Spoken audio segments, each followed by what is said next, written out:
Got it. Yay! Hello, everybody. Welcome to Solutions with Aquarius Rising Africa. And of course, my beautiful co-host across the oceans, a fellow Aquarian, gorgeous BRICE WATSON. Welcome. I am so excited for today. Yay. Me too. I'm like a little animated because, as I said on Twitter last night, when you start studying Tartaria, if you don't get pissed off, there's something wrong with you. But you know what? In Magdalene's gospel, she talks about the wisdom of the wrathful person. If we take this information and we realize we've been duped, instead of projecting the anger, if we calmly use it to better our world. Exactly. But you see, this is the spiritual alchemy we talk about, you know, because it's exactly, anger is anger, you know, and it's a part of a human emotion, and we can never deny that. But what do we do with our anger? Do we spew it into a destructive, volcanic, fiery mess, or do we channel it into an area where it's a constructive thing, saying, right, because of the injustices of the past and the deplorable way in which humanity has dealt with each other and the planet, I am disgusted and horrified by that. Let us make a change. And then you become constructive in the way that you start making the changes. You're not driven by this toxic energy. You're driven by a constructive idea that you've thought about, and you've understood that instead of destruction, construction or reconstruction is always better. Yeah. And I said this, I've been saying this ever since I started really looking into Tartaria. I've been saying this on my channel a lot. There is a quote that says, those who control the past control the future. Those who control the present control the past. What we're looking at right now is a timeline war. Yeah. All right. Yes. And this is why on my channel, I've been saying to be very, very careful with who you get past life readings from. And we were just talking about this, Shanti, because Shanti's regressed me before. But the thing that Shanti does is she doesn't tell you what to see or where to go. She lets you tell her what you're remembering. So, and she doesn't try to push it down anywhere. She doesn't try to change it. And oh no, she just froze. Okay, I'll keep going. Oh, there you are. You came back. Okay. the controllers don't want us talking about this. I don't like, where did you go? They don't want us talking about this. Because I really feel like Tartaria is what's going to bring the whole house down, guys. All the house of cards that's been built up is going to be coming down because our history is not what we think it is. Most of our history is frankly made up. Most of it. And we're going to get into that. And why? So why would these controllers do this? Because they're trying to get us onto a negative timeline. And they know the power of our thought. When we collectively think of something, it becomes reality. All right. Yes. So that's why I'm telling you guys, be very careful about what information you're holding on to, because it gets emotional, right? It's emotional. And so we hang on to that. But when you start to understand the true history, first of all, you understand we've already been through the apocalypse. That's done. Yes. I totally believe that. And what we're going to give you guys over the next couple of weeks, we have no idea how long it's going to take. It takes as long as it takes. And I hope as many of you tune in.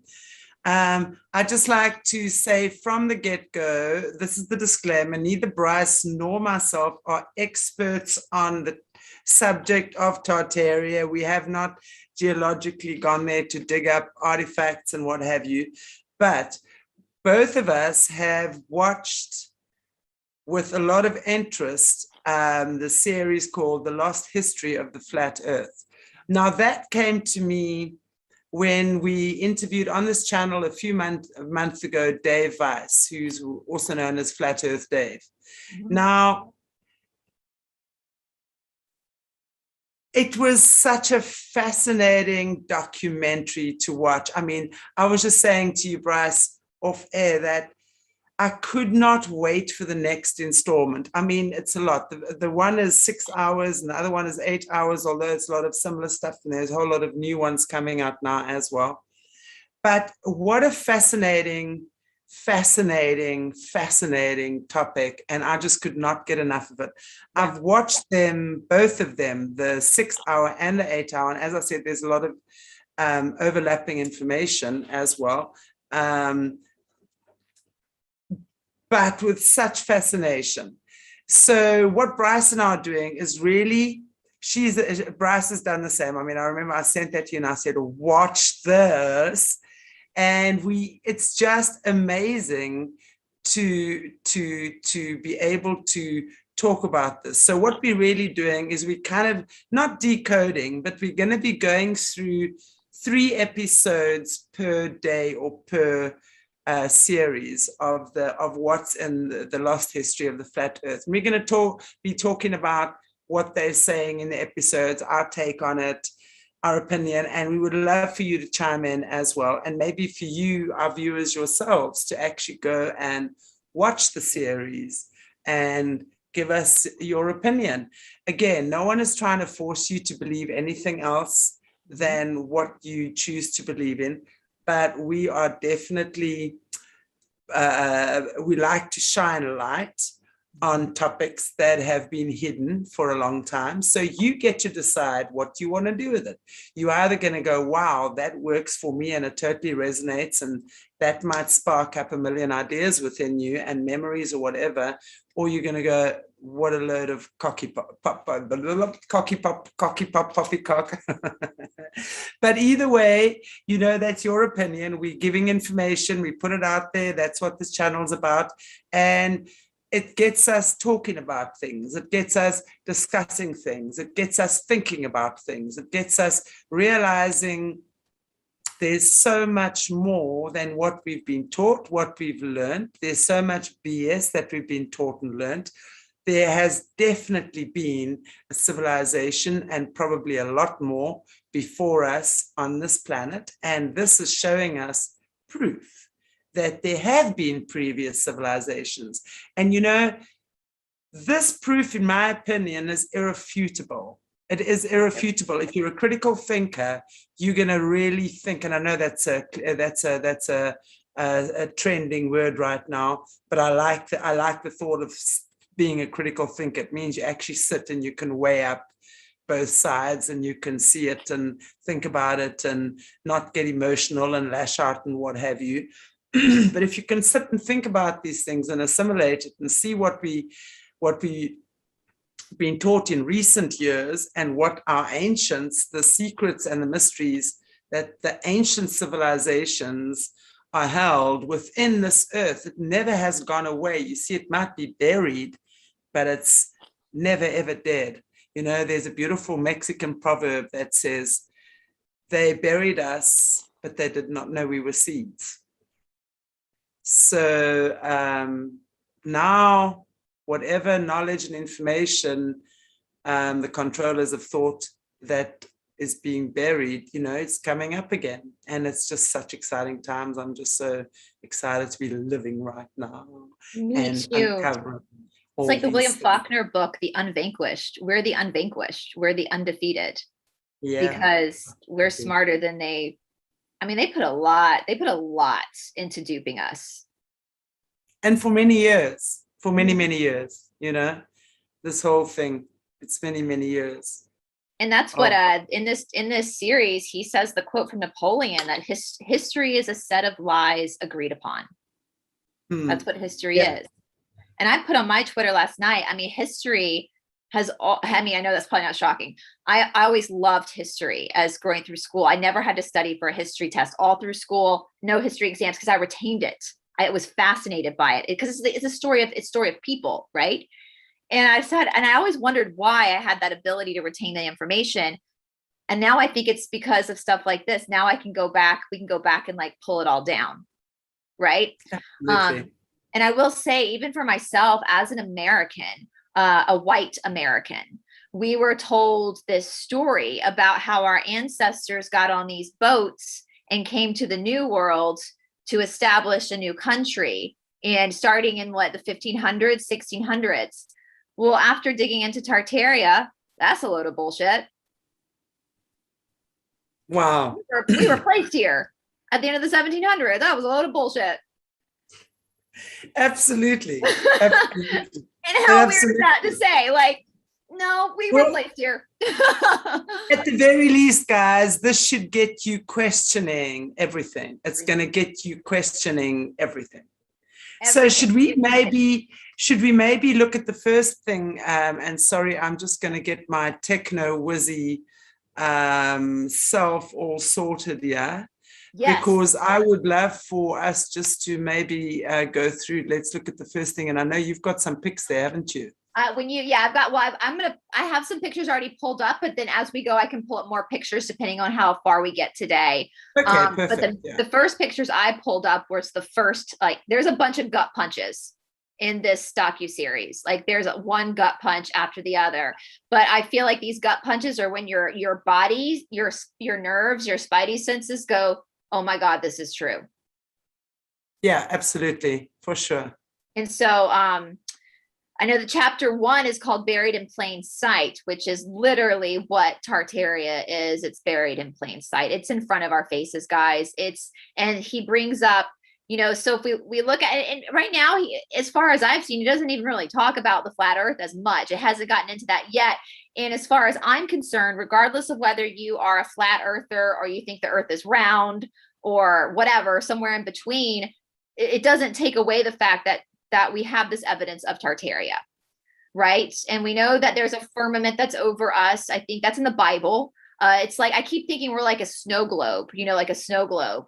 And we even know, I've talked about this on Zublik's channel before, a mutual friend of Shanti and my, David Zublik, that in China, they're starting to see red skies and red water. And a lot of the fundamentalist evangelical Christians are freaking out about this because they think this is the apocalypse.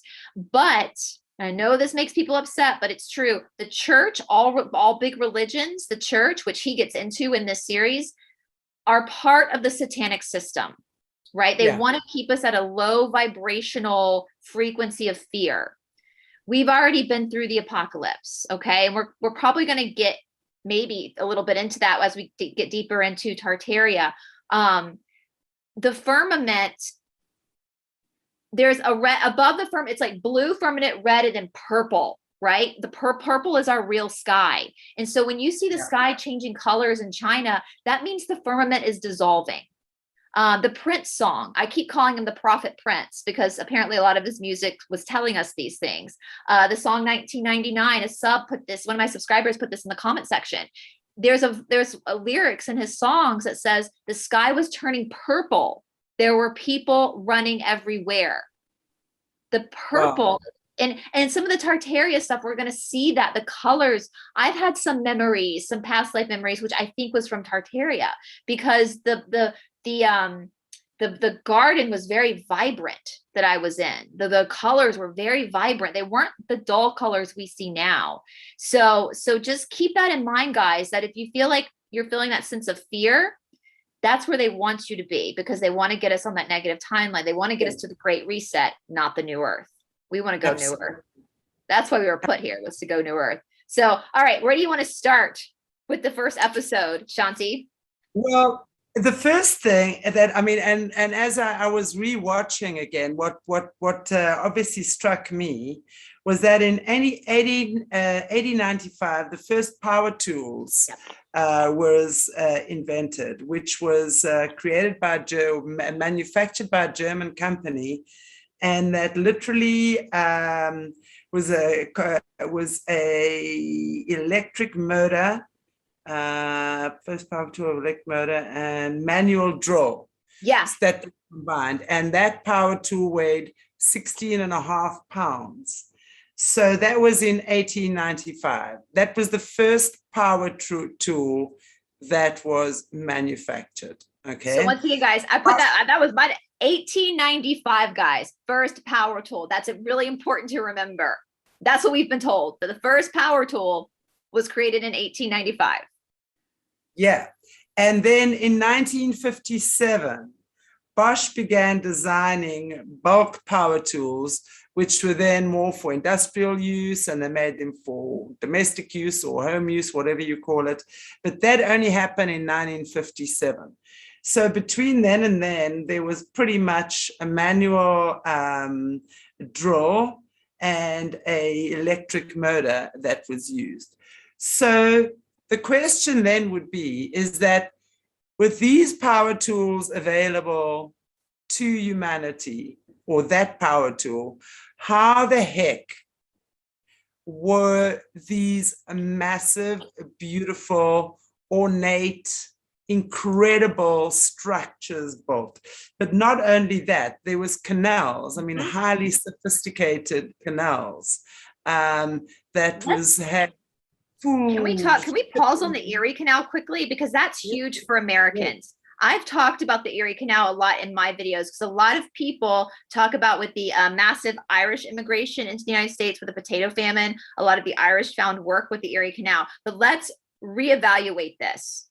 If you don't know anything about canals, it takes a very educated engineer, a lot of tools to create the precision of a canal.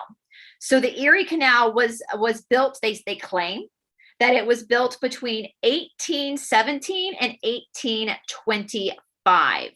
So if we're saying the first power tool was built in 1895, or that's what the controllers have told us, that the first power tool was built in 1895, then how the hell, excuse my language, but how the fucking hell did these poor immigrants who had no education, I'm not trying to knock it, it's just logical, guys. Like, how did they build this? Here is the Erie Canal, guys, if you're not familiar with it.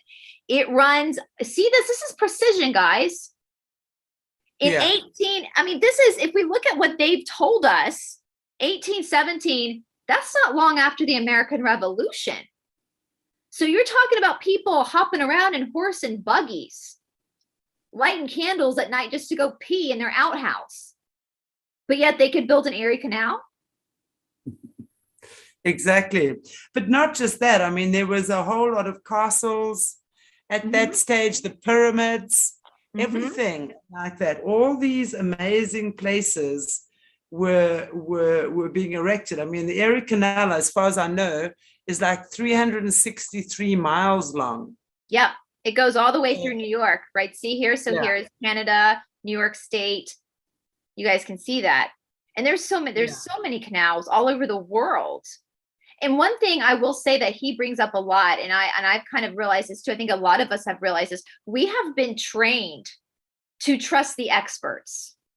Yeah. So we go to school, and even if something seems weird in school, we're told by our history teachers, oh, well, the scholars figured this out. Oh, okay. I mean, look what's happening with the medicine. Same thing. Isn't it interesting? Let's just look at a child. I mean, before a child goes to school, mommy especially is everything, mommy and daddy, okay? The minute the child goes to school, suddenly teacher becomes the one who now knows everything. So suddenly, because teacher is teacher and holds that position of being the teacher, the child immediately respects that which the teacher says, right? Yeah. So that's how they start brainwashing, is by literally, because they obviously understand that is what happens. I mean, that's the way a child's mind will operate. Yeah. And it's groupthink too. It's if all your friends are believing it, you're just going to start to believe it too, because you don't want to be the odd man out. But honestly, guys, like common sense, how the hell was the Erie Canal started? They started building it in 1817, but they didn't have power tools. They did it with the shovels. No. But also, you see, I don't suppose we have any pics, say, of those. Just for those of us who haven't, those of the viewers who haven't seen, because also you see as well that with these massive, beautiful, ornate granite. I mean, I'm just looking here. What they were talking about, the pyramids, which is about 2005, they were built or constructed about 2,500 Rand before BC. 2.3 million blocks of granite, as well as 6 million tons. One block was approximately 20 tons. So when we're looking at the pyramids themselves, and not just the pyramids, but these other massive buildings at the time, they didn't have the equipment to even begin to build these places with the tools that they had, right? And the precision. And what got me was the stepwells. You see these a lot in India. I've been to a few stepwells in India, and when I went there, it never occurred to me that how the hell would these primitive people, as far as all of humanity, been able to build these stepwells? They're so geometrically perfect. Yeah, exactly. How the hell did they do that without tools? Exactly. But then also, when you're looking at the particular photographs that they've taken in the series, you see that the streets are mud. Mm-hmm. There are very few people at this point. Now we're looking at the turn of the century, right, Bryce? This is the end of the 1800s, if I'm not mistaken. So I've got here, this was the first. So the first part of the first episode where he's talking about the tools and everything, you're like, oh yeah, that makes sense. How would they have done that? This was my first gut punch of the series.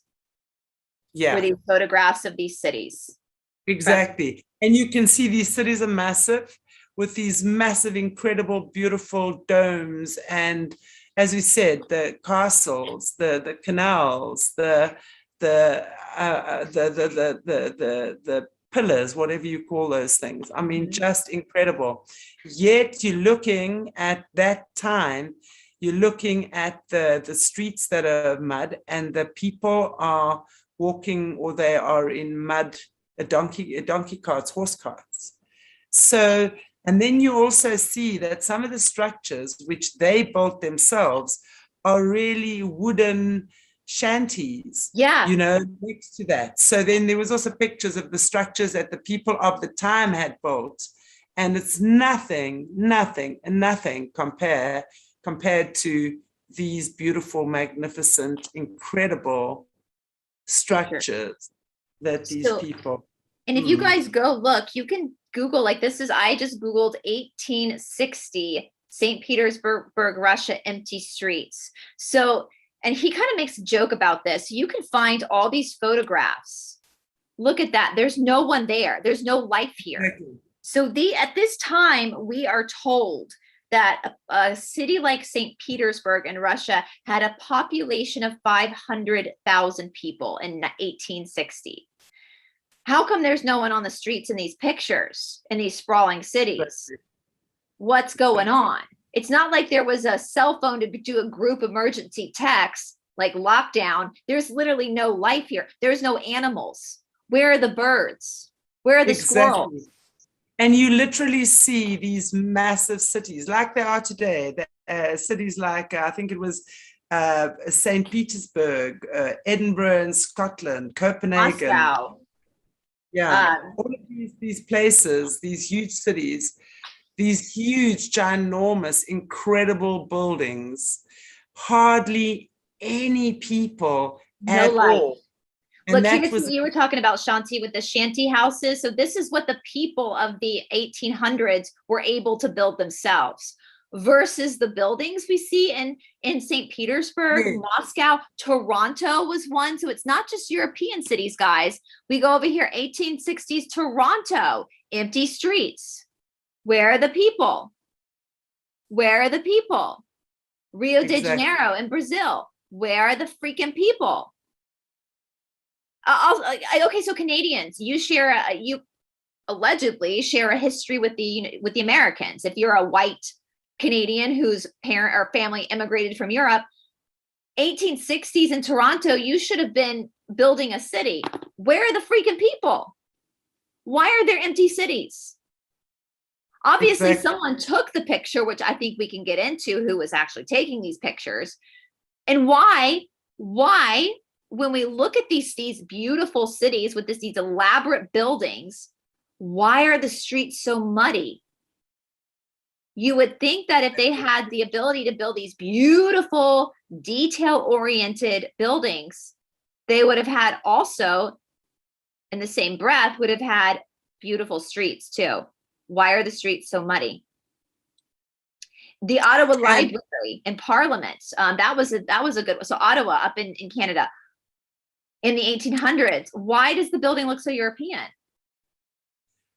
But also, Bryson, another thing that was that's come up a lot there is, and I'm not sure if you can get some pics there, but when you look at a lot of these buildings, you're going to see there's windows, right? Yes. Because now we're getting into another thing, windows that are level with the pavements.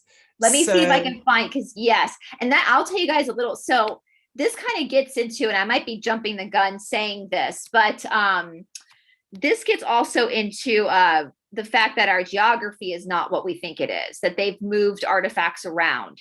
And we know Mr. T used to always say America first, and we thought, and then the military back channel used to say, oh, not just a political statement. Well, now we're understanding that there is a theory, and there's some maps that have come up that have shown that the American continent that we know, the American continent where I live in Atlanta, would have been a part of Egypt. And that's why we have a Cairo, Georgia. That's why there is an Athens, Georgia. That's why there is a Rome, Georgia.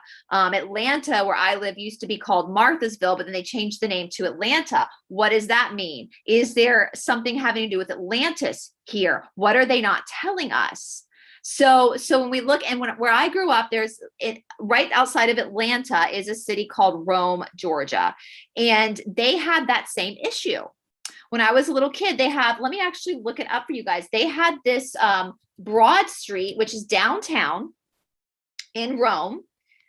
And they were doing some development to rebuild some of the city structures. Now, a lot of the cities here in America have like historical communities where if you touch downtown, let me type in, let's see, downtown, so you guys can see the downtown. So the downtown is a bunch of old, what we call antebellum buildings.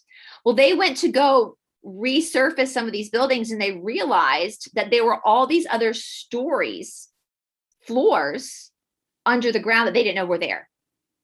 Yeah, exactly. What? So you're telling me these buildings were built mid 1800s, but yet in the late 1990s, when I was a kid, they didn't know those. What?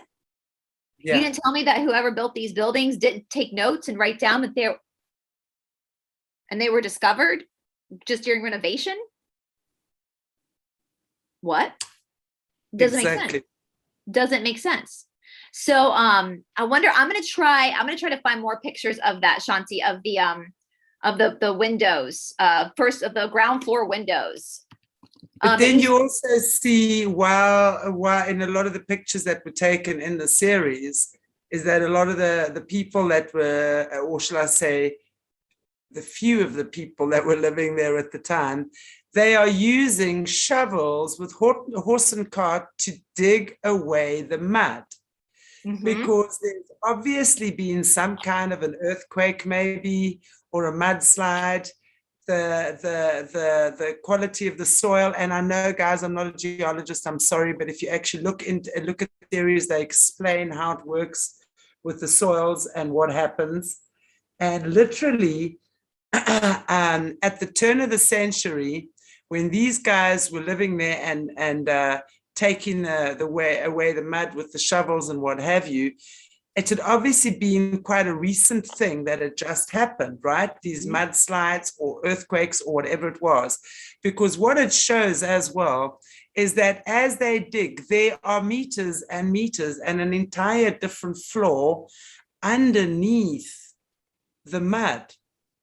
So it wasn't like they were building a secret dungeon or something, but literally the street level or the earth level was much lower, a meter or two at least, because you see also how with these buildings, there's always like steps from the street the front door, which would have been the first floor, right? Because you have ground floor and then you get first floor. So first floor has now become ground floor. And then you've got like this attic-y type dungeon-y thing, the attic at the top, dungeon at the bottom. So you've got like this dungeon. Yes, I'm trying to see that. And you see how the guys were actually at the time, they were digging the mud away and they were clearing the mud away. Obviously, it had happened quite recently. Whatever it had happened quite recently for them to be doing that. Yeah. So they were trying to, and he even makes a joke about how, and you think about that, like you think about the Victorian age, they always had mud on their skirts. Yeah. And you can, and it's like, you can see, and they talked about how many, like we know the leaning Tower of Pisa, apparently they're leaning buildings all over the world. Why are they leaning? Why are these buildings leaning? What happened? Guys, why does the United States Capitol building look like something you would see in Greece? Yeah, why? Absolutely. How did our ancestors who got on a boat and had to tame a new world build such an elaborate building, but yet couldn't make roads that weren't muddy? Exactly. It doesn't make sense. It doesn't make sense. But then, so someone has left a cheeky comment here talking about maybe they photoshopped the people out. So then what happens is 30 years later, there's photographs and pictures of the same cities, but this time there's suddenly a whole lot more people. Yeah, I'll show you. Yeah. There's a whole, and nowhere near enough to be filling up the hustle and the bustle of these massive cities, but a whole lot more people that are obviously living and around at the time, right? But they're still in mud. They're still scuffling around there, like on their bicycles and with their shovels and things. There's no such things as even a Bosch factory in sight at this point. Yeah. So this is the person who left that comment. Just so you know, they tell us that the first photograph that was ever taken was in 1822. And if you look at the picture, you can do research on the first photographs they tell us. So the first photograph was taken that they're telling us in 1822. How the hell were they able to get such an elaborate picture in 1860? They didn't know how to Photoshop at that point. So you tell me. Exactly. Why are there muddy streets? Why are there muddy streets? Why are there buildings in America that look European? They're going to tell you that that's something called Historism, where people will build buildings designed to copy like Greco-Roman, the Gothic style. That's bullshit. Yeah. Do you really think that, okay, Americans out there, Americans who are from European descent, who you've heard so let's talk about where I live in the South for a minute. So we've been told that our ancestors hopped on a boat and came down to America to start a new world. Well, let's talk about the Southeast. It's hot as hell down here. We know that there's always been problems with, there used to be malaria down here. So you had people coming to a new world who were from Northern Europe, who now had to fight against the elements of a totally different terrain, right? There are wars everywhere between the quote unquote natives, which that's a whole other story now, because what is that story if this is not all bullshit? And on top of that, so they're fighting this new terrain. They're establishing a new life. They're trying to survive where they are. And they have the time and the education to build buildings in the Southeast that look just like those in Europe. Exactly. Common sense. They did not. Put yourself in their shoes. Would you be concerned about how pretty your house looked in the Greco-Roman style when you were literally fighting off malaria? Common sense, people, common sense. Exactly.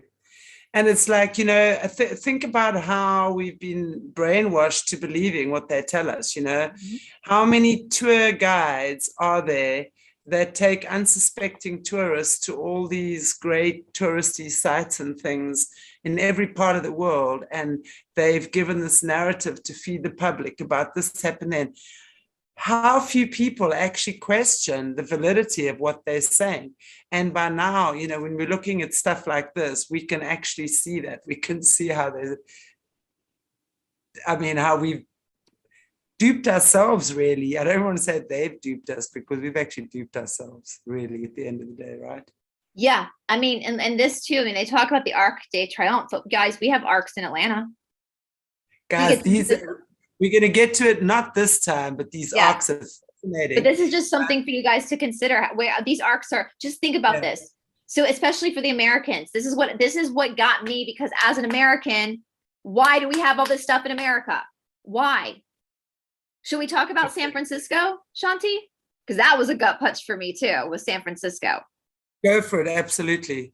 Because he brings up San Francisco. Now we know, as Americans, we know that the United States flag, the red and white stripes, represent the 13 original colonies. We call them states now. Georgia was one of those 13 states. This was the colonies that allegedly, according to the controllers, fought in the American Revolution for our freedom. Well, after that, the United States started to expand west. Okay, we had the Louisiana Purchase at the beginning of the 1800s, which involved not just the state of Louisiana, but it was a whole terrain from Napoleon, the person who said history is a set of lies agreed upon.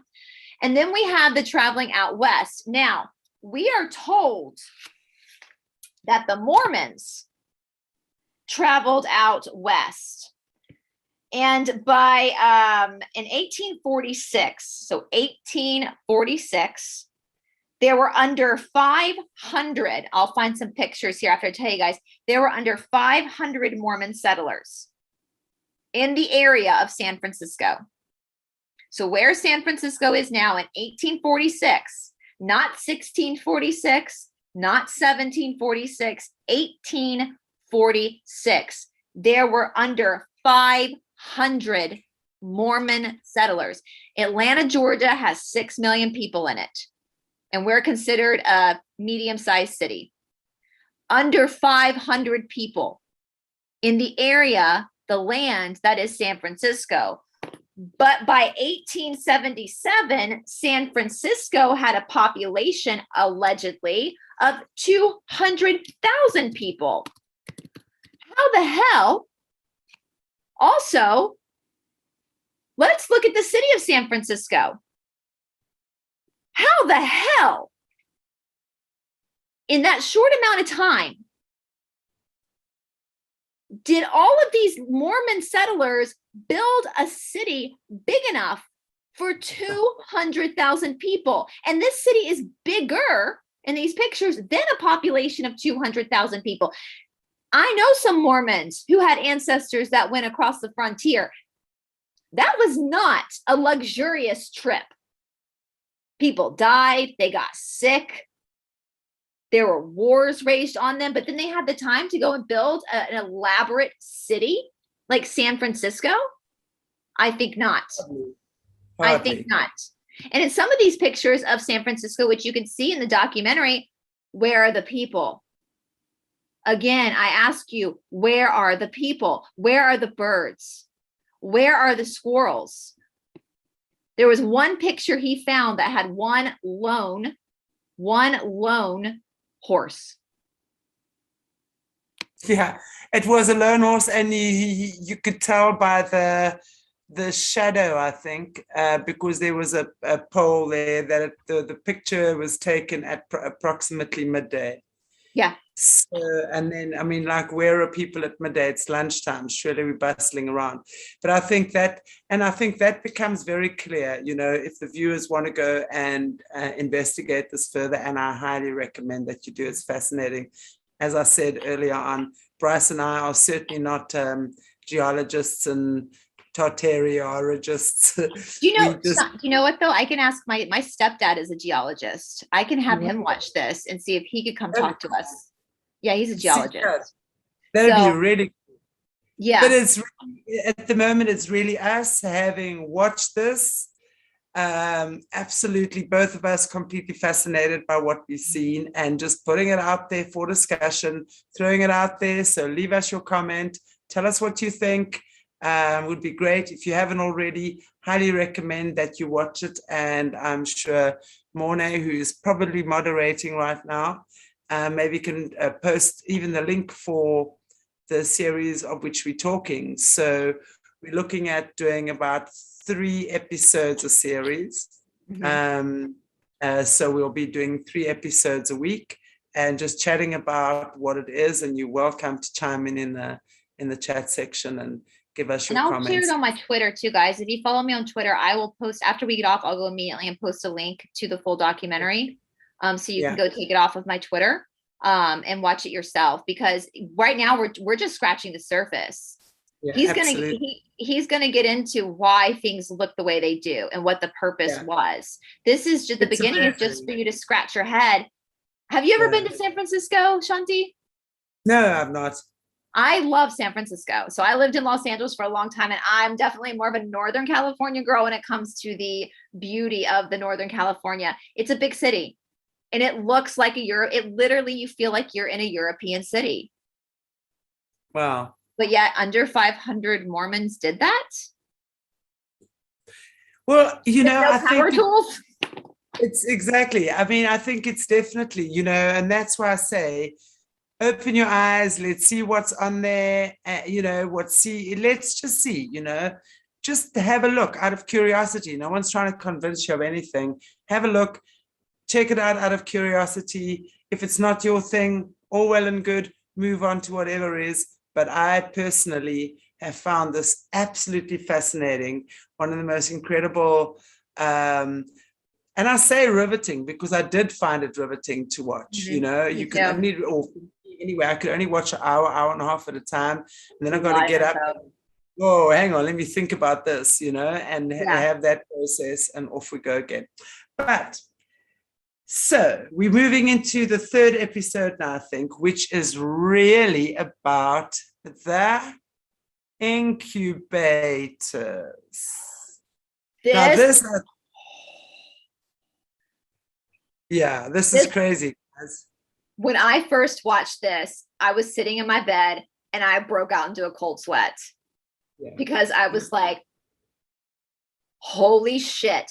No one ever told me that at these World's Fair, how many World's Fair were there? We had the Chicago World Fair. There were tons of world expeditions of World's Fairs, which just went by me. They also used World Fairs as indoctrination camps to indoctrinate the people as to what the history was they wanted you to believe. But y'all, I posted this on my Twitter right when I watched it. I was like, why did they have incubator babies at the World's Fair? Why were people paying people in their 30s, 20s, 30s, 40s? Why were they paying? Exactly, to go in there. And just literally, you see there are rows and rows of these little incubators. I'm going to find a picture, with these premature infants. So what they were really doing was supposedly promoting that babies could now be saved and what have you. Now the question is, where are the mothers of these children? Because another level of this conversation and this topic is, there you go. Look at these incubators down there. This is on Coney Island, guys. Coney Island. Yeah. So another level of this conversation, look at that. I mean, look at that creep. Who is that creep? Who is he? Oh my goodness. Doctor. He was the one that apparently came up with the incubator, but no one was going in there to see no incubators. Of course. They were going in there to see the babies. But that's why I say, because when you look at the other level, at the same time, right, there was a lot of restrictions, for example, on women having illegitimate children and stuff like that. So there was a lot of stigma attached to that. So literally and this is to wrap it in a nutshell, a long story short, because the series explains it pretty well, is how these women were basically forced to give their children up for adoption. And there was literally baby farms. So in other words, if a woman wanted a baby, if she wanted money, she would fall pretty much pregnant. There would be some kind of transaction taking place. And I think 12 shillings or something, she would sell her baby knowing she'd never see it again. So at the turn of the century, when there was all of these orphanages, these baby farms, these incubator farms, whatever you call them, and yet there was such a stigma attached to a single woman having a child, where were all these kids coming from? This is the big question, is that where were these children coming from? These orphanages, and my favorite story of all time, my favorite book is Oliver Twist. I've always loved. And also, sorry, just to also touch on one of the big things is a lot of the books coming out of that era was a lot about, as Bryce has got here, the orphans, Oliver Twist. Tons of Heidi. That was another one that I read as a kid, Heidi. We even get the 19th century Annie, the story of Annie. Exactly. So there was a big a glamorization of orphans at that time in history as well. That's pointed out quite successfully, I think, as well, because you make the connection between the orphans and the books that were written at the Victorian age. He talks a lot about Victor Hugo, which I know we'll get into. Les Miserables, Colette, the idea of the little girl being left behind because her mother had her out of wedlock. This is the Victorian age, where everybody was very conservative and prim and proper. And okay, so we've been told this idea that these children were left at these orphanages because the mothers could not raise them by themselves, so they had them out of wedlock. And so they'd have to give their babies up. But you guys, go and look at how big these orphanages were. Not possible for that many women to be having that many children at that rapid of a rate. Exactly. To have these huge orphanages. So if we take the combination of the incubator babies and the massive amount of orphans who are parentless, are these laboratories that are making humans? Well, the way I would see it, Bryce, completely was there was already breeding programs in place then.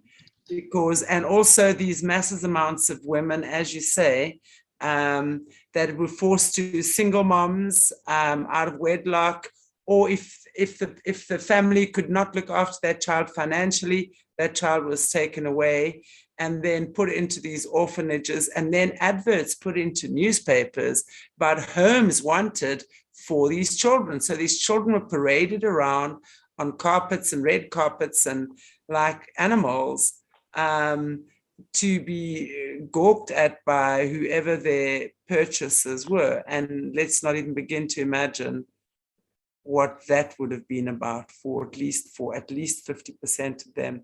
I'm pretty sure about that. So yes, and also, I mean, you know what? And I want to just point our viewers out at this point on our Australia series. We've done quite a bit on this, guys. Australia is very hectic when it comes to this stuff. There's an interview we did a few weeks ago with a lady called Kerry Saint on forced adoptions. She was the product of a forced adoption. Her mother was forced to give her up for adoption. There's another couple that their children has just been taken away from them now as well. So this, my niece in Australia, she was now 27 or so. When she was 16, she fell pregnant. And I spoke to her about that. She told me that when she was in the hospital, and this we came back a decade ago, she was in the hospital, and the 14 and 15-year-olds that were pregnant, their dorms or their wards were literally locked down. And she said 1 out of 20 people left with their child. And this is happening now. It is happening now. It is happening now. Don't think it's happening here in South Africa in our hospitals. There's been a thing recently of babies being abducted from our hospitals. Mothers giving birth to twins, and they tell you the one twin has died. Meanwhile, it's being trafficked to wherever and for voodoo, and it's still happening. This stuff is still happening. Don't think it's not. Well, people asked when I first started posting about the orphan trains, the massive amount of children that all of a sudden started to appear in the Victorian age out of seemingly nowhere. Somebody asked me, well, like, how come we can trace our DNA back? Well, if the theory we're working on with, just to give you guys an idea, is that the Bible in the book of Revelation, it talks about the apocalypse. Then it talks about the 1,000 years of peace. Then it talks about a period of time called Gog and Magog. And so I know I did a channeling once where Joshua came through, and he was very clear that the apocalypse was the fall of Atlantis. and that Atlantis fell way closer to where we are now in history than we've been told. And then after that fall of Atlantis was Tartaria, after it read the 1,000 years of peace, which is what this whole thing is good. We're going to go back in history to look at all these buildings, that these beautiful cathedrals, what they really were used for, what our ancestors in Tartaria knew. But after the 1,000 years of peace was over, as is talked about in the book of Revelation, the devil had to be released again. So darkness had to come back to the planet again. Once that happened, and this guy says roughly into the 1700s as we know it on our timeline, of course, we can't be too sure because our whole history is off. The people were removed from the planet. How were they removed? Mud flood. And then they were repopulated back under this Gog and Magog. And that these children, so the fact that your DNA can trace back for thousands of years, perhaps, is because where do you think they got the DNA to help repopulate everybody? They got it from the dead bodies of the Tartarians. Exactly. Okay. That's why sometimes people can take a DNA test and they can look just like an ancestor that supposedly lived like 500 years ago. It's because the DNA was picked off of the old Tartarian people. This is when I believe that the rhesus factor was actually added into the blood of people, because they were going to start selling us the story of evolution so that we didn't know. Now, Shanti and I are both rhesus negative. We are both O negative, which I have heard, don't know if this is true or not, that the O negative blood is actually the blood of the Atlanteans. And so a lot of the ruling elite like their O negative blood because it's coming from that time of mysticism when people were more in tuned. And so we're looking at extreme genetic manipulation under a Luciferian system. That's what we're looking at. And it doesn't mean that you know, these are our ancestors, guys. Like this is what happened. And these orphan trains are from the United States. So basically, all of a sudden, they started sending out these orphan trains. Look, between 1854 and 1929, these trains full of kids without parents. To do what? To repopulate the earth, because they had just taken down everybody off of the earth. That's exactly what happened. So they then repopulated all these massive cities 30 years later, because when you're looking at the original pictures, there's no one on the street. And then 30 years later, same cities, you're now seeing a lot more hustle and bustle. And that's when they've now taken these orphans, stolen them from all over the world, no doubt, and repopulated the entire world with these orphans. And then you see this is them digging, clearing the mud from the streets, stuff like that. I mean, and these big amusement parks that where they had the incubator babies, I forgot what they were called. In Chicago, the fair, the World's Fair. Yeah. That's where a lot of indoctrination was happening as well. They would take people in, and like people who perhaps remembered, and they would take them into these World's Fairs, and they would that's where they would those were re-educational camps to re-educate people, to brainwash them that no, that didn't happen. Your ancestors, like, this is the one from Chicago. Like, look at this. And I knew this before I'd ever heard of Tartaria. When I started researching into other stuff, in the 1893 World's Fair, when they created the World's Fair in Chicago, they had all this architecture that was Roman, quote unquote Roman. And when they dismantled the World's Fair, they took it down. So they convinced the people that the architecture they were seeing, see this right here, that was all Roman and Greek, was just put up for the fair. No, it wasn't. No, it wasn't. It was there. Yeah.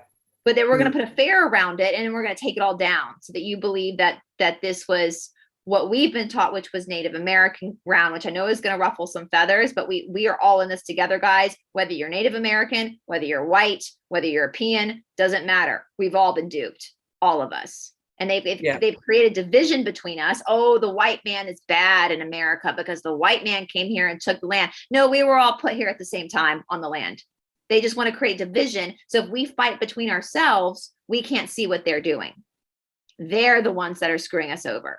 All right. So Beginning of time, that's been happening already, that whole divide and conquer. I mean, yeah. it's you know, I always say now that we have the eyes to see, it is so transparent and so obvious. Wow. So if you're a white person in America and you're a Native American person in America and you're a Black person in America, guess what? We all got put here at the same time after the mudslide, all of us.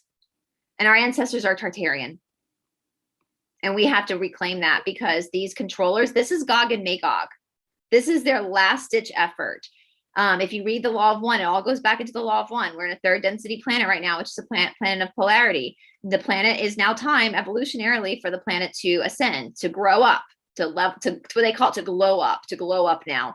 And we're going to either go, we're going to go fourth density, but we can either go fourth density positive or fourth density negative. Let's get on that positive trajectory and let's start to understand who we are as people. We are the Tartarians. We are the Atlanteans. Absolutely. They just tried to dupe us because that's how special we are. So when we start to understand or start to even try to understand our true history by rejecting the programming that they've given us, wow. It just, the guy, what's his name, Chantelle? I can't remember his pseudonym, his fake name he uses, the dude who did the huge documentary, Ewan Anon or something. A Warrenon. No idea who this guy is. No idea who. We never see his picture. But he has an amazing.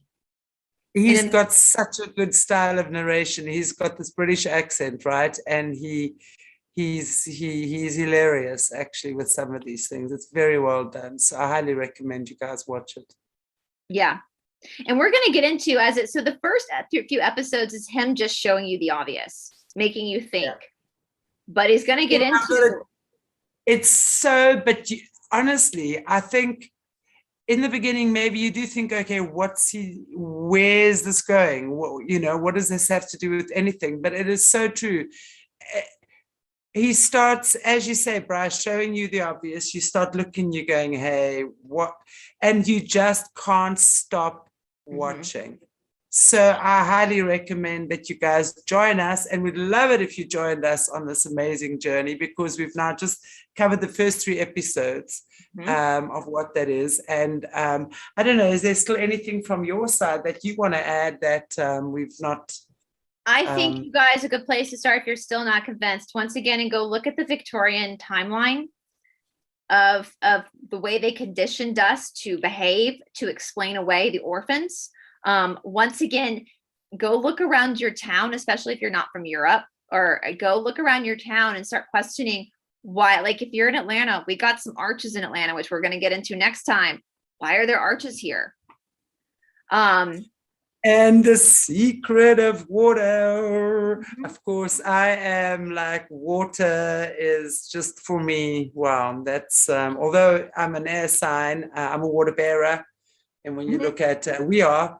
And the water for me is very, very, very, very, very, very precious and very significant. And I remember having a dream once that I was sitting on the side of a big lake or something, but I was like looking into the water, and the water was talking to me, and I was having a conversation with the water. And I woke up with this incredible feeling that water could talk. And it's just, the more we're seeing stuff like with Dr. Immortu Maseru, the hidden messages of water, we're seeing how the water forms and crystallizes, and good water, bad water. Super exciting. So next week we're going to bring you all of that. But in the meantime, we'd love for you guys to watch it.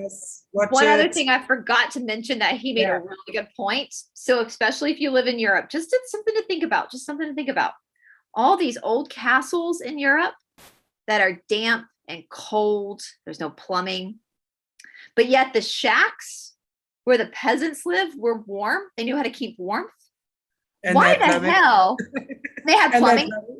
Why the hell would a bunch of elitists want to live in a cold, old, smelly castle? But yet the peasants are living in warmth. Shit's not adding up, guys. Shit's not adding up. All right. And he's going to get into explaining what these castles really were.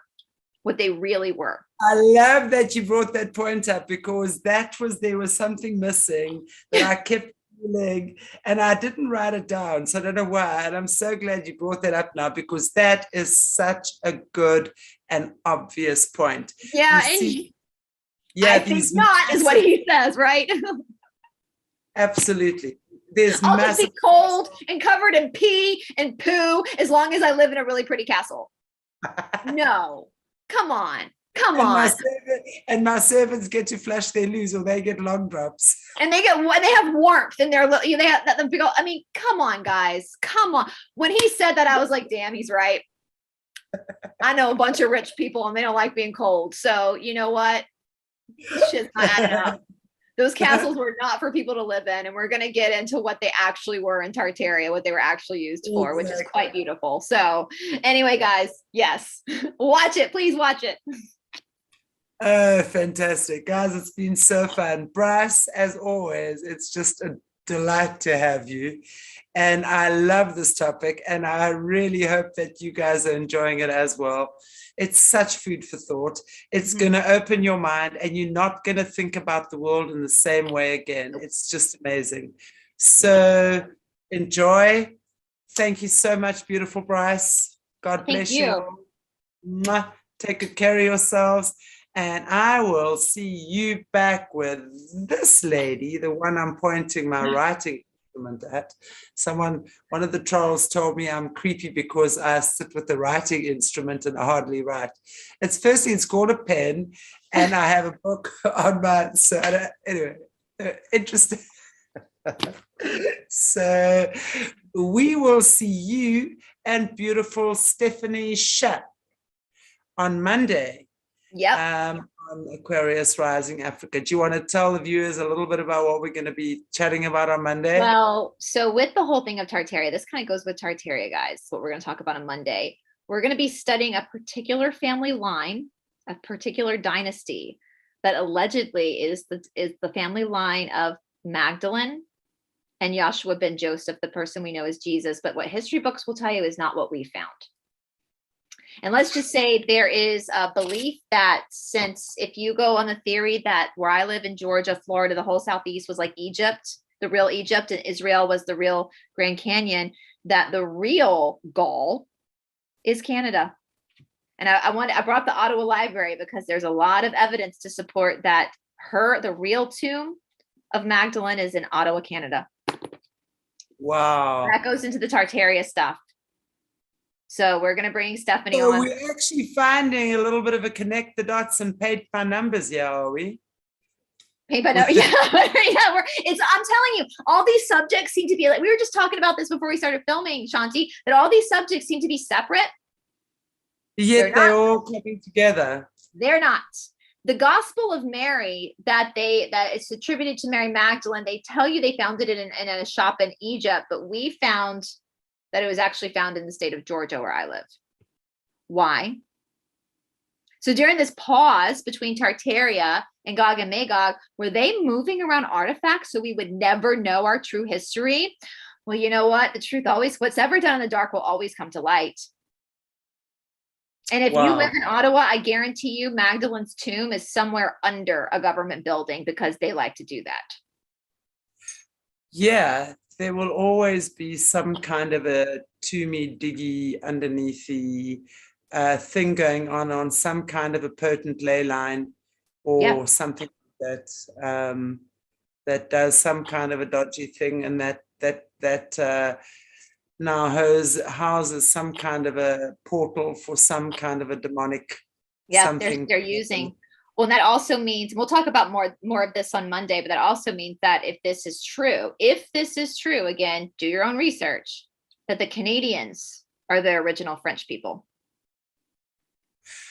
It makes sense. That's Gaul. Wow. They're the Franks. So the French Canadians are not the subsect of people that immigrated. They're the original. Do your own research, guys. I'm not sure you're going to be happy about this. Oh, there are going to be people that are so pissed about this. I'm going to be like, we're just presenting you our research. The little French are going to be very gross. Oh yeah. That's okay. What was it? I did a show once with Charlie Ward, and he said it wouldn't shock me if you told me Christopher Columbus sailed from America and discovered Europe at this point. I was like, probably wouldn't shock me either at this point. So nothing really surprises me anymore, except for incubator babies. That got me. That was like cold sweat, gut punch. So No, I have to say that those incubator stories are horrendous. And I remember the first time I saw that, I had to stop, rewind, stop, look again. And that creepy, disgusting doctor with these holding these two little babies. They're like puppies or something. Like there's no care. There's no. Wow. There was one picture he shows with a bunch of women like staring at these babies, and he's like, do they not have babies of their own? Like, why are they so fascinated by these babies? It's like they've never seen it before. And I was like, oh shit. I was like, oh shit. Oh, he's right. He's right. He's right. Like they're looking at something they've never seen before. Now for us, we've all seen babies. We've all held babies. We've all probably changed a diaper or two in our lives. If someone set up a stand and said, pay me $20 to come see a baby, you'd be like, no, thanks. I've seen it. Some of you have had them yourselves. So why? I would be mortified, and I would go and kick up a fuss as to why those babies are there to begin with. Why are they an attraction? Yeah. Yeah. Why are they like an attraction at the fair? Guys, I mean, wake up. Something stinks in Denmark. It's not, or something sneaks on Coney Island. Like it's not, this is not, what they've told us is not the truth. And the evidence is out there. Go watch this documentary. And God bless this, whoever this dude is, whether he is some guy from England or he's some off-worlder that's trying to mimic a human voice to teach us, which is a theory I have about him because he knows a lot.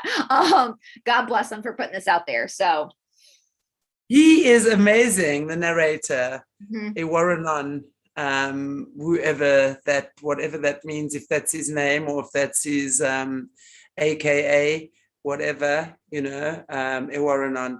And there's a group on Telegram as well. In fact, I'll check. It's not called Iwaranon, it's something else. I'll check. We can leave the link below.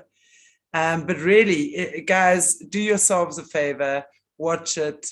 If at the end of the day you go, oh, what a load of BS, well then, all well and good, but at least you educated yourself and you saw a different perspective.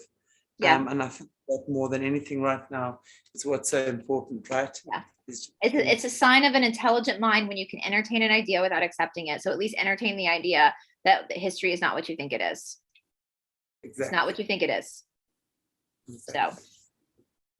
Yay, beautiful Bryce. Mwah. I'm going to see you soon again in just a few days. I'm very excited about this. Guys, we've got some great things in the pipeline to be planned. We'll let you know as we go along. Really exciting to be collaborating with amazing people and just bring in so much awareness and light and shining and just amazing people out in this world. I'm very blessed and very privileged to be living in this world right now. So thank you for joining me in this world as well. And thank you, Bryce, for incarnating at the same time as me so that we could do that. This is so We've done this a lot, girl. We've done this a lot. The controllers are so annoyed with us. They're like, oh my God, they're back. Why are they back? They're trying to keep us at opposite sides of the world. They thought, okay, well, if she goes there, Bewa goes there to the ass end of Africa, they'll never find each other. And look, their little spyware programs are exactly what got us together. We'll just use it for our own purposes, right? Absolutely. As I said, well-behaved women rarely make history, so we're gonna ruffle some feathers here. I intend to make history, baby. We making history. So it's all for our own good, right? Because humanity's true story is beautiful, and we're so much more. There's so much more magic to us than they've ever let us know. And so we're finding that ourselves. What they've stolen for us, we're taking back. We're taking it back. So we just loaned it to them. We just loaned it to them for a short space in time. That's all. We knew we could fix it. So yeah, we are back again. And now it's like when you've loaned a little brat your toy for so long and it doesn't give it back. So you're like, give it back. I mean, I just see those controllers being like, oh shit, oh shit, oh shit, oh shit, oh shit. Like we did everything. We did everything to brainwash. We moved artifacts. We told such a great story. Shit. They still figured it out. Those damn pictures. I knew we shouldn't have taken pictures of those incubator babies. Exactly. Those are our ancestors. Those incubator babies are our ancestors. So that's the scary part. I'm like wondering, maybe I'm one of those incubator babies. You know, you never know. Maybe that's me. That's me being held up in the old goon's hand there. Looking like terrified, completely petrified. I know. Could you imagine that's your first entrance into this world? And you have all these people on Coney Island just staring at you like you're some freak of nature because you just are a baby. I mean, I'm like, who are these freaks of nature staring down at me? Send me back to Venus. I didn't agree. Like I said, I think my soul made a wrong turn. I think my GPS got a little bit off when I was coming to incarnate. I think I was supposed to be at Venus, not here, not a gangster planet. But I like, oh shit. Perish that thought right now. You were supposed to be right I like here. my thumbs. Yeah. The don't have thumbs. I like my thumbs. Don't worry. We jinxed that GPS of yours to come right here. It took a little bit of craftiness, but we got it right. So I'm happy to see you arrive safely. Oh, well, we're all doing this together, guys. We're all literally walking as the Sophia Code. Mother Sophia calls this the age of miracles, the golden age of miracles. So we are the miracles. It is indeed. It is indeed. Beautiful to chat with you. Okay, guys, we could actually be sitting here for the whole night. Yes. I could be having lots of fun there for the whole night. But time to move on. Bryce has got stuff to do as well. I think it's 7:30. Yeah. Love you all. Thank you so much for watching the show. I hope you guys enjoyed it, really. As I said, please always just leave us a like, a share, and a subscribe. Comment. Always nice to hear from you and what your thoughts are. Take care of yourselves. God bless you all. Cheers, guys.